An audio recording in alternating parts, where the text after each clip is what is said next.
Hello guys, welcome back to our YouTube channel and engineer nature lover. तो आज की video जो है वो कोई ब्लॉग नहीं बल्कि एक नॉर्मल चिट चैट वीडियो है जो कि मैं शूट करना चाहती थी नीतीश के साथ, लेकिन नीतीश फिलहाल हैं चंबा, वहाँ पे अपने काम की वजह से वो लोग हैं चंबा में और मैं आ चुकी हूँ अपने मायके। और पिछला शेड्यूल इतना ज़्यादा बिजी और इतना ज़्यादा होच पोच था कि हम इकट्ठे ये वीडियो बना ही नहीं पाए। तो चलिए आज की वीडियो शुरू करते हैं। तो आप लोगों को पता ही है कि पीछे कुछ समय पहले हमने जो है वो अपनी बेटी, जिसका नाम हमने रखा है ईवा, उसकी फर्स्ट लोहड़ी सेलिब्रेशन की वीडियो डाली थी। लेकिन फिर हम बहुत से लोगों ने ये सोचा भी होगा कि ऐसे तो ये यूट्यूब फैमिली करते रहते हैं, लेकिन हमने अपनी प्रेगनेंसी कहीं पे भी रिवील नहीं की, अपनी प्रेगनेंसी जर्नी कहीं पे भी शेयर नहीं की।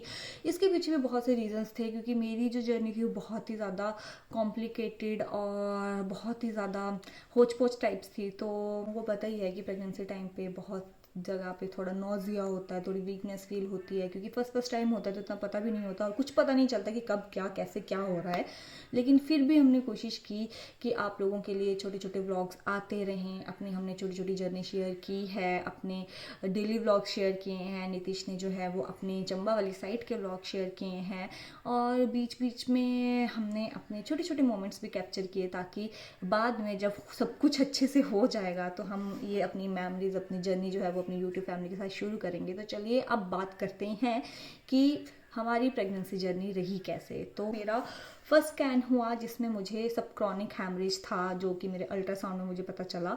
तो वो क्या होता है, कैसे नहीं होता है, इसकी डिटेल वीडियो, क्या क्या कॉम्प्लिकेशंस आती हैं, किस टाइप की कॉम्प्लिकेशंस मुझे थी और मैंने उसके लिए क्या किया, उसकी डिटेल वीडियो जो है वो मैं बाद में शेयर करूंगी।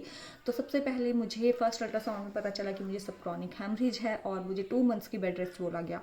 मतलब कि कहीं ज़्यादा आना जाना नहीं, कुछ नहीं करना है। इस वजह से जो था, मैं अपनी मतलब कि चाह कर भी अपनी प्रेगनेंसी जर्नी जो थी वो रिकॉर्ड नहीं कर पाई कि मैं कैसा फील कर रही हूँ, कि मैं आपको क्या बताऊँ क्या नहीं बताऊँ। और रही बात नीतीश की, तो नीतीश के लिए तो बहुत ही ज़्यादा हैक्टिक था, लेकिन उन्होंने मेरा साथ कहीं पे भी नहीं छोड़ा। हर हफ्ते, लिटरली हर वीकेंड उन्हें जो था वो चंबा से यहाँ आना पड़ता था मेरे चेकअप के लिए। ऐसा नहीं है कि मैं चेकअप नहीं करवा सकती या हम चेकअप करवाना नहीं जा सकते थे, लेकिन बोलते हैं ना कि उनका लगाव, उनका केयर इतना ज़्यादा था कि उन्होंने बोला कि क्या कुछ भी हो जाए, मुझे हर हफ्ते चंबा से क्यों ना आना पड़े, हमें 7-8 घंटे लग जाते हैं चंबा से तलवाड़ा तक आने में, कि मैं इस पूरी जर्नी में तुम्हारे साथ हूँ। चाहे वो चेकअप्स की बात हो, चाहे वो इमोशनल सपोर्ट की बात हो, किसी भी चीज़ की बात हो, नीतीश ने मेरा बहुत ही ज़्यादा साथ दिया है। और हाँ, वो काफ़ी अच्छे हस्बैंड है, लेकिन कभी कभी मैं उनकी टाँग खिंचाई करती रहती हूँ, क्योंकि अगर हस्बैंड वाइफ की रिलेशनशिप में हंसी मजाक नहीं होगा तो कहाँ। तो ये बात थी मेरे मतलब कि सेकेंड अल्ट्रासाउंड की। तो 2 मंथ्स बेड रेस्ट के बाद 5th मंथ में हमारा शायद फिजिकल एनाटॉमी स्कैन होता है, तो वो हुआ। तो उसमें भी मुझे पता चला, मुझे लगा कि हाँ, सब क्रॉनिक हेमरेज तो ओवरकम हो चुका था, लेकिन मुझे लो लाइन प्रेजेंटा था और मुझे काफ़ी ज़्यादा जो मेरा पेल्विक एरिया था उसमें काफ़ी ज़्यादा पेन रहती थी। तो अगेन मुझे रेस्ट के लिए बोला गया और फिर भी मैंने अपने डॉक्टर से सलाह की कि यार प्लीज़ प्लीज़ प्लीज़, मुझे ना होम सिकनेस बहुत ज़्यादा हो रही थी, मुझे अपने घर की बहुत याद आ रही थी। लेकिन होता है ना कि जब इंसान थोड़ा वीक फील करता है या बहुत ज़्यादा हो, नीतीश चंबा होते थे, मेरे साथ मेरी मदर इन लॉ होते थे, लेकिन फिर भी मुझे होता था कि यार मुझे घर जाना है, क्योंकि घर पे रह रह के मैं काफ़ी तंग हो चुकी थी। तो मैं काफ़ी जिद करके अपने मायके भी आई थी और उस टाइम के भी कुछ एक व्लॉग्स मैंने शेयर किए हैं। वो डैम वाला व्यू था जब नीतीश मुझे लेने भी आए थे, तो वो भी कुछ मोमेंट्स मैंने शेयर किए हैं। मतलब कि उसमें हमने बताया नहीं था कि मैं प्रेग्नेंट हूँ, लेकिन हाँ, कैसा जा रहा है क्या नहीं था, अपना डेली व्लॉग, अपने हम क्या कर रहे हैं क्या नहीं कर रहे हैं, वो सब हमने ज़रूर आपके साथ शेयर करने की कोशिश की थी।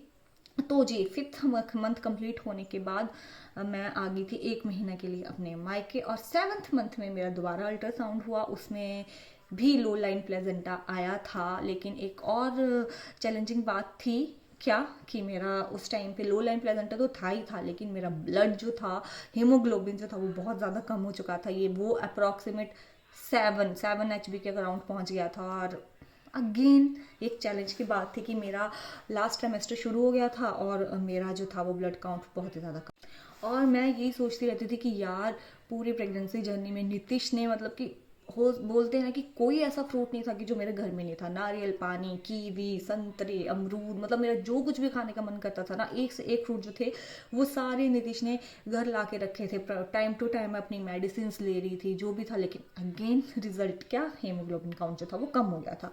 चलो डोंट वरी, उसके बाद भी डॉक्टर ने जो था वो मेरी आयरन की टैबलेट्स जो थी वो डबल कर दी थी, तो वो एंड सेमेस्टर तक मुझे लगा कि ओवरकम हो जाएगा जो भी था।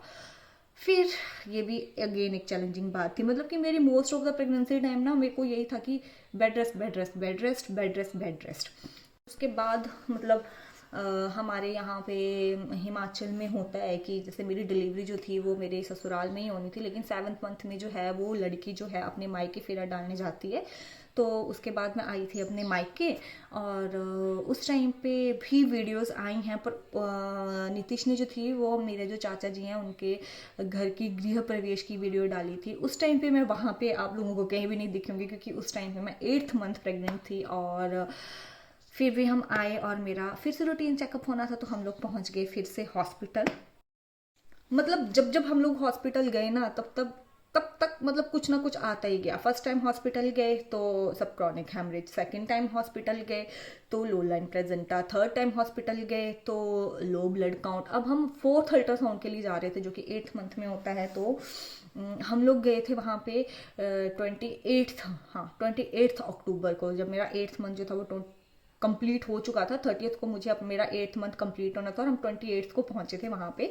और उस टाइम तक मेरी हालत बहुत ज़्यादा ख़राब थी गाइस, सीरियसली बताऊँ, बैक एक चरम सीमा पर था। बट फिर भी बस यही था कि हाँ, एक आने की एक्साइटमेंट भी थी कि हाँ हाँ हाँ हाँ बेबी भी आने वाला है। लेकिन चलो वो अलग से व्लॉग बनाऊंगी कि मेरे को क्या क्या फील करना पड़ा, मेरे को कैसा हुआ, मुझे क्या नहीं होता था, उसका अलग से व्लॉग बनाऊंगी।